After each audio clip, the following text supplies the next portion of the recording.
everyone, and welcome back to my YouTube channel.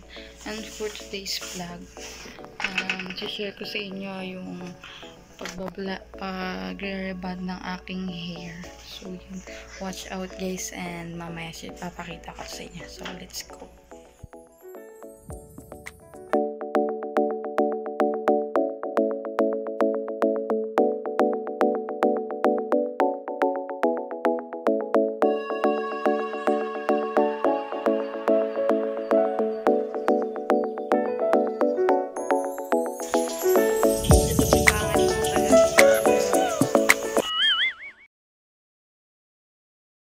Bakit nga ba mahalaga sa isang tao yung natututo siyang maghintay?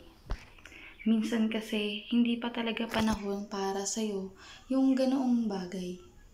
Oo, dati naiinggit ako na hindi rebonded yung buhok ko. Pero na-realize ko na mas okay na yung simple lang. At ayokong gawin yung isang bagay dahil nainggit lang ako.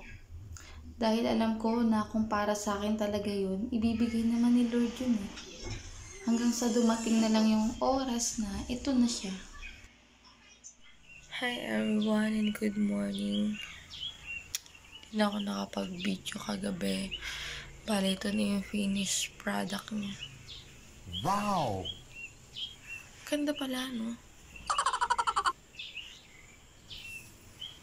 So yun, maraming salamat po Ate Heather and Aliana sa pag-rebond ng aking hair.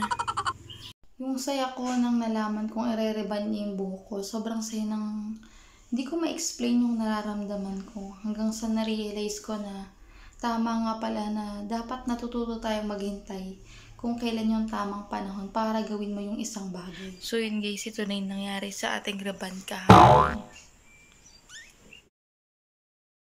Kaya kung ano man yung kinaiinggitan natin sa iba na hindi natin magawa, huwag kang mag-alala, huwag kang mawalan ng pag-asa. Dahil darating din yung time para sa'yo na mangyayari din yan sa'yo. Siguro matutulang talaga tayong maghintay at huwag natin madaliin yung isang bagay. Dahil higit pa sa inaasahan mo yung mangyayari kung matututo kang maghintay.